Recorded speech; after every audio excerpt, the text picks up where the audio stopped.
आपलं स्वागत करतो। आपलं चॅनल नक्की सबस्क्राईब करा आणि आपली प्रतिक्रियाही नक्की कळवा। गेल्या अनेक दिवसापासून अनेक वर्षापासून मराठा समाजाचा आरक्षणासाठीचा लढा सुरू आहे आणि हा लढा आता संपलाय का? मराठा समाज जिंकलाय की सरकार जिंकलाय? मराठा समाजाला पुन्हा फसवलंय का? अशा चर्चा पुन्हा एकदा कालपासून सुरू झाल्या। कारण मनोज जरांगे पाटील यांनी गेल्या 5 दिवसापासून सुरू केलेलं उपोषण हे मागे घेतलं आणि मराठा समाज जिंकला असं त्यांनी सांगत आपल्या मागण्या पूर्ण झाल्या असं त्यांनी सांगितलं। त्यांच्या ज्या काही 8 मागण्या होत्या त्यापैकी 6 मागण्या ह्या महायुती सरकारने पूर्ण केल्या आणि त्यामुळे पुन्हा एकदा मराठा समाजामध्ये जल्लोष झाला आणि मराठा समाजाला आरक्षण मिळालं असं जाहीर करण्यात आलं, गुलाल उधळण्यात आला। तसाच गुलाल यापूर्वीही च्या आंदोलनातही उधळला गेला होता। मनोज जरांगे पाटील यांनी गेल्या 2 वर्षापासून आपल्या जीवाची बाजी लावत मराठा समाजाला आरक्षण द्यावे यासाठी आंदोलने केली, अनेक उपोषणे केली आणि मराठा समाजही त्यांच्या मागे ताकदीने उभा राहिलेला आपण पाहिला। अनेक मोर्चे निघाले, अनेक लोकांचं या मराठा आरक्षणासाठी बलिदान गेलं। सुमारे 400 लोकांनी आतापर्यंत आत्महत्या केल्या। यामध्ये तरुणांची संख्या मोठी आहे। या तरुणांच्या घराची आज परिस्थिती वाईट आहे। त्यांना सरकारने अद्यापही मदत केलेली नाही। मात्र कालच्या एका GRमध्ये किंवा ज्या मागण्या मान्य केल्या त्यामध्ये पुन्हा सांगितलं गेलेलं का आतापर्यंत 15 कोटी देण्यात आलेले आहे आणि आणखीनही बाकीच्या ज्या लोकांनी मराठा आरक्षणासाठी बलिदान दिलेलं आहे त्यांच्या कुटुंबियांना पुन्हा तात्काळ 8 दिवसात मदत करण्यात येईल। आणि हैदराबाद गॅजेट आणि आणखीन अशा 6 मागण्या पुन्हा एकदा महायुती सरकारने मान्य केल्या। या उपसमितीवर जे राधाकृष्ण विखे पाटील होते, जे भाजपचे मंत्री आहेत, त्यांनी जरांगे पाटील यांच्याशी चर्चा करत आपण मराठा समाजाच्या पूर्ण मागण्या मान्य केल्याचं सांगितलं आणि जरांगे पाटील जिंकले अशी ही परिस्थिती संपूर्ण महाराष्ट्रात निर्माण झाली। अनेक ठिकाणी फटाके गुलाल उधळण्यात आले आणि यामध्ये भाजपने जोरदार जल्लोष केला। कारण त्यांचे मुख्यमंत्री आहेत, त्यांनी जोरदार जल्लोष करत त्या मराठा आरक्षणाचं स्वागत केलं। मात्र इतर मराठा समाजामध्ये आजही संभ्रम आहे की महायुती सरकारने खरंच आरक्षण दिलं का? कारण त्यांनी जो सरसकट शब्द आहे तो वापरला गेलेला नाही। केवळ ज्या नोंदी आढळल्या त्यानुसारच आरक्षण दिलं जाईल, प्रमाणपत्र वाटप केलं जाईल असा या GRचा अर्थ होतो। आता सरसकटची मागणी थोडी मागं जरी पडली असली तरी मराठ्यांच्या हातात या आंदोलनामुळे काहीतरी पडत चाललंय हेही तेवढंच खरं आहे।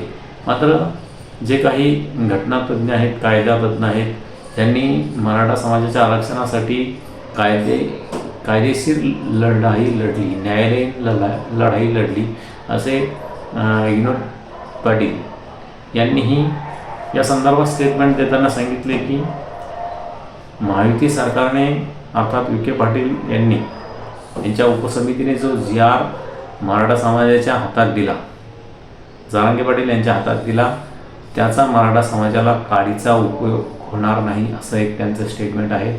आणि जर होत असेल तर विखे पाटील यांनी स्वतः पुढे यावे, पत्रकार परिषद घ्यावी आणि मराठा समाजाला ते समजून सांगावं की कसं मराठा समाजाला हा फायदेशीर होणार आहे।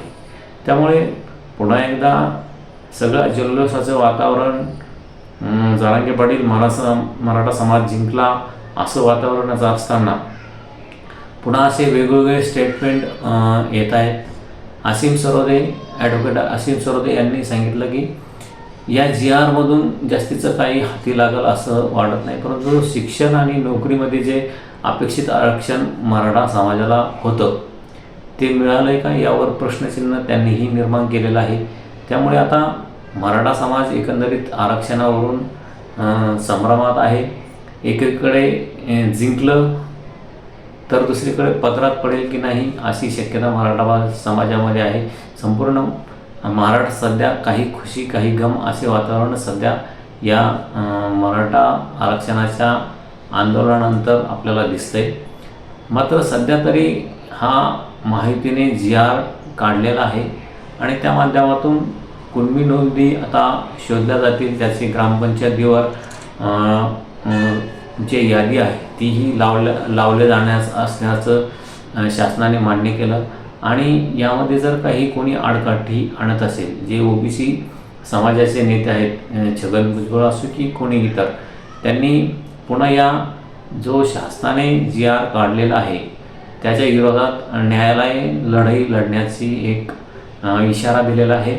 त्यामुळे पुन्हा आता या शासनाने जो न्यायालयीन लढा हे OBC वाले लढणार आहेत त्याला शासनाने पुन्हा योग्य पद्धतीने हाताळलं तर ठीक होईल. नाहीतर पुन्हा एकदा न्यायालयीन लढाईमध्ये हा GR जर कॅन्सल झाला तर पुन्हा मराठा समाजाच्या पदरी निराशा पडेल का अशी परिस्थिती, हाही धाक पुन्हा मराठा समाजामध्ये आहे.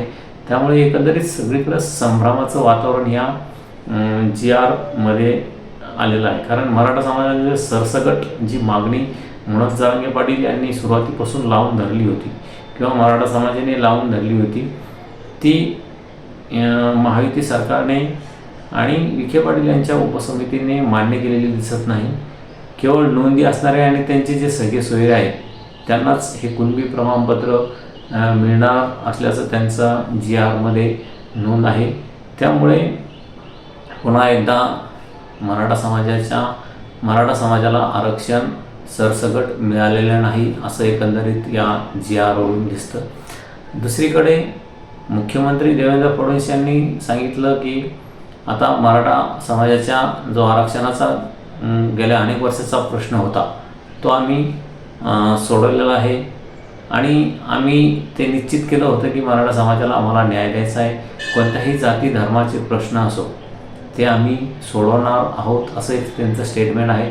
मात्र ते जरांगे पाटील यांनी उपोषण सोडत असताना मुख्यमंत्री आणि उपमुख्यमंत्री दोन्हीही अजित पवार आणि एकनाथ शिंदे यांच्या हातानेच आपण उपोषण सोडू अशी त्यांची मागणी होती. मात्र देवेंद्र फडणवीस आणि दोन्ही उपमुख्यमंत्रीही त्या ठिकाणी गेले नाही. जरांगे पाटील यांचं उपोषण सोडण्यासाठी ते गेले नाही. त्यामुळे पुन्हा एकदा मराठा समाजाच्या मनामध्ये संशयाचं वातावरण आहे. अशा अनेक मुद्द्याच्या आधारे मराठा समाजामध्ये या GR संदर्भात आपल्याला संशयाचं वातावरण दिसतं. मात्र तरीही मराठा समाजाचं जे आरक्षणासाठीचा हा लढा आहे, मराठा आरक्षणात पुन्हा मराठा समाज पुन्हा संशयाच्या भोवऱ्यात आहे का असं एकंदरीत वातावरण जरी दिसत असलं तरी काही मागण्या मराठा समाजाच्या नक्कीच मान्य झाल्या. ज्यांचं बलिदान केलेलं आहे त्यांच्या कुटुंबियांना नक्कीच काही शासन मदत करणार आहे, काहींना नोकऱ्या देणार आहेत आणि इतरही काही ज्या मागण्या आहेत, गुन्हे मागे घेण्याचं मागणी आहे, त्या मान्य झाल्याने मराठा समाजाच्या लढ्याला काही प्रमाणात आणि मोठ्या प्रमाणात यशही येत असल्याचं आपल्याला दिसत आहे. मात्र यापुढे आता हे जे कायदेशीर लढाई लढणारे आहेत किंवा जे घटनातज्ञ आहेत, कायद्यातज्ञ आहेत, त्यांच्यामध्ये या मराठा समाजाच्या आरक्षणाचा काडीचाही फायदा होणार नाही.